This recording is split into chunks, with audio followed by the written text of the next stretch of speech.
This chapter is electric charges at rest. ये chapter काफ़ी important है और थोड़ा कंसेप्ट तुम लोगों के लिए नया भी है, तो ध्यान से देखना। इलेक्ट्रिसिटी क्या होता है? चार्जेस फ्लो करता है, उसी को इलेक्ट्रिसिटी बोलते हैं। If we look around us we find that electricity plays a very vital role in our life. Obviously we can not imagine our life without electricity. अगर बल्ब नहीं, ट्यूबलाइट नहीं, TV नहीं, रास्ता में लाइट नहीं है, स्ट्रीट लाइट, तो हम लोग कैसे रहेंगे? फैन नहीं है, फ्रिज चाहिए, रेफ्रिजरेटर्स, फूड आइटम्स को फ्रेश रखने के लिए, तो सब चीज़ों के लिए इलेक्ट्रिसिटी का एक बहुत इंपॉर्टेंट रोल है। If we look into the history of the discovery and development of electricity, we find that it was in the 16th century that an interesting phenomenon was discovered. तो electricity कैसे कोई discover किया? It was found that when amber was rubbed against a piece of flannel, it acquired the property of attracting light objects. जैसे इसके पहले ये activity बताते हैं, स्कूल वगैरह में भी करते हैं हम लोग। स्केल को अपने हेड में रब करते हैं हेयर के अगेंस्ट, तो वो चार्ज अप हो जाता है। फिर ये छोटा छोटा ऐसे पेपर का पीसेस जब हम लोग स्केल के पास लाते हैं तो वो अट्रैक्ट हो जाता है। Same thing happens with a comb. अगर एक कोम को इस तरह से घस के हम लोग अपने हेयर में या किसी भी रफ सरफेस के अगेंस्ट रब करेंगे और पेपर के पास लाएंगे, छोटा छोटा पेपर का टुकड़ा, तो वो अट्रैक्ट हो जाएगा। सेम चीज़ हुआ था फर्स्ट टाइम।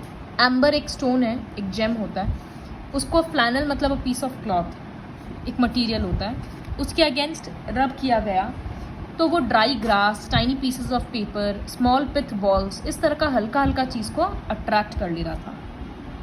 तो इससे समझ में आया कि घसने के वजह से एम्बर में कुछ चार्जेस आ गया, it got electrified.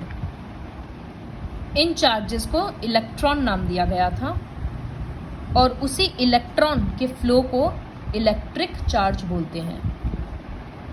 Following the discovery of this property of amber, बहुत सारा एक्सपेरिमेंट्स किया गया था जहाँ अलग अलग सब्सटेंसेस के साथ ट्राई किया गया था। So an English physician and a physicist, William Gilbert, he discovered that this property was shown by substances like diamond, sapphire, opal, rock salt। तो काफ़ी सारा ऐसा चीज़ है जो ये प्रॉपर्टी दिखाता है और बहुत सारा ऐसा ऑब्जेक्ट्स है जो रब करने के बाद भी अट्रैक्ट नहीं कर रहा है। तो इसके बेसिस पे समझ में आया कि कुछ चीज़ों को रब करने से दे गेट चार्ज्ड अप और कुछ चीज़ों को रब करने के बाद भी उसमें चार्ज नहीं आता है। So an object is said to be electrically charged or simply charged if it has acquired the property of attracting light objects। किसी भी चीज़ को घस रहे हैं, उसके बाद वो छोटा छोटा सामान अट्रैक्ट कर लेगा, तो उसको बोलेंगे इट इज़ चार्ज्ड। अब यहाँ पर बहुत सारे एग्जाम्पल्स हैं, जैसे प्लास्टिक का कोम नॉन मेटल होता है, वो चार्ज हो जाता है। मेटल का कोम अगर लेंगे तो इट इज़ मेटेलिक, वो चार्ज अप नहीं होगा। ड्रिंकिंग स्ट्रॉ प्लास्टिक है तो नॉन मेटल है, वो भी चार्ज अप हो जाएगा। इबोनाइट रॉड, ग्लास रॉड, तो जो भी नॉन मेटेलिक है वो चार्ज हो जा रहा है घसने पे, लेकिन जो भी मेटेलिक ऑब्जेक्ट है that does not get charge up. तो ऐसा क्यों हुआ? अगर एक मेटल का ऑब्जेक्ट है, suppose this pen, suppose this is made up of metal, तो अगर हम इसको किसी रफ सरफेस के अगेंस्ट रब करेंगे तो जो भी चार्जेस इसमें आएगा वो इससे फ्लो हो जाएगा, because metals are good conductor of electricity. तभी तो सारा वायर वगैरह कॉपर का बना हुआ रहता है। जैसे metals are good conductor of heat flow हो जाता है, ठीक उसी तरह से इलेक्ट्रिक चार्जेस भी फ्लो हो जा रहा है। तो हम रब किए, इस पोर्शन में चार्ज आ गया, लेकिन वो चार्ज यहाँ पर स्टे नहीं कर पा रहा ना, वो तो फ्लो हो जा रहा है, इसी वजह से वो पेपर को अट्रैक्ट नहीं कर रहा है। लेकिन this is made up of plastic, अगर हम इसको रब करेंगे तो यहाँ पर चार्ज स्टे हो रहा है, because it is an insulator, तो ये चार्जेस को फ्लो होने नहीं दे रहा है, इसीलिए ये पोर्शन चार्ज अप है, तो ये पीसेस अट्रैक्ट कर ले रहा है। This is the main reason. So overall we can say that conductors do not get charged up upon rubbing, but insulators gets charged up.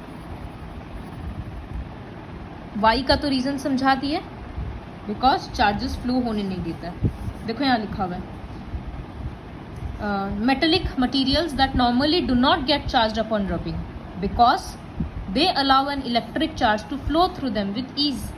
Easily electric charge flow करता है, इसीलिए चार्ज स्टोर नहीं हो पाता. But non metallic materials that normally get charge up because they do not allow an electric charge to flow through them easily, उसी को बोला जाता है इंसुलेटर्स. कंडक्टर्स और इंसुलेटर्स हम लोग हीट के लिए भी पढ़े थे, वो इलेक्ट्रिसिटी के लिए भी यूज होता है. So metals are good conductor of electricity. Metals are good thermal conductors also. They conduct heat properly and metals are good electric conductors also. Non metals are insulators for both heat and electricity. तो इसके basis पे बहुत सारा wide applications होता है.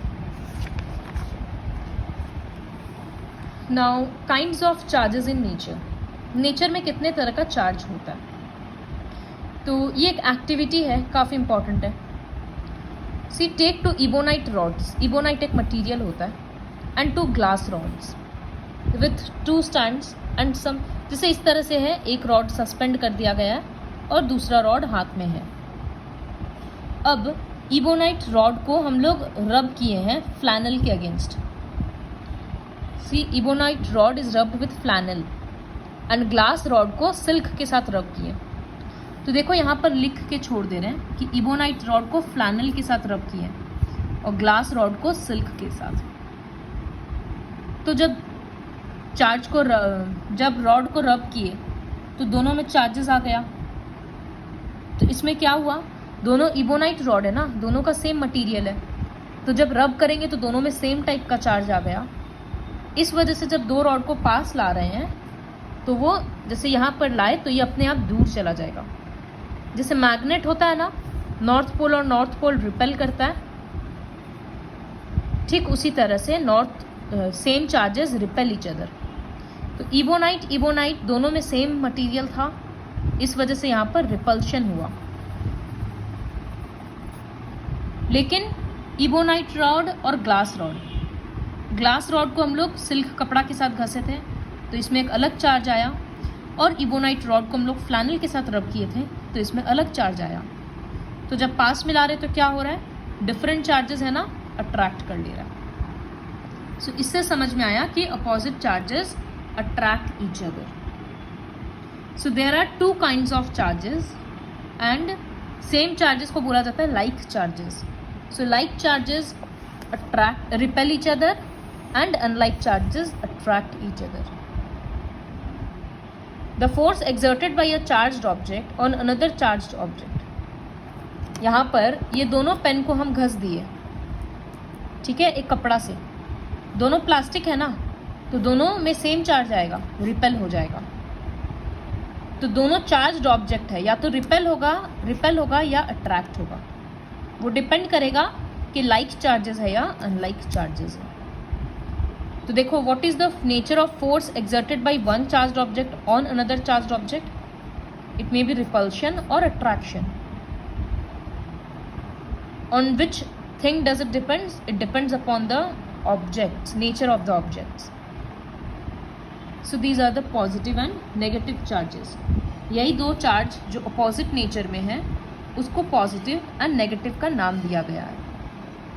It was Benjamin Franklin who named the charge produced on a glass rod. Glass rod को किसके साथ रब किया गया था? सिल्क के साथ. उसमें आया पॉजिटिव चार्ज. और इबोनाइट रॉड को फ्लैनल के अगेंस्ट रब किया गया था, उसमें आया नेगेटिव चार्ज. तो ये स्टेटमेंट्स है, ऐसे लिख लो या तो बुक में, ताकि इजीली लर्न हो जाएगा.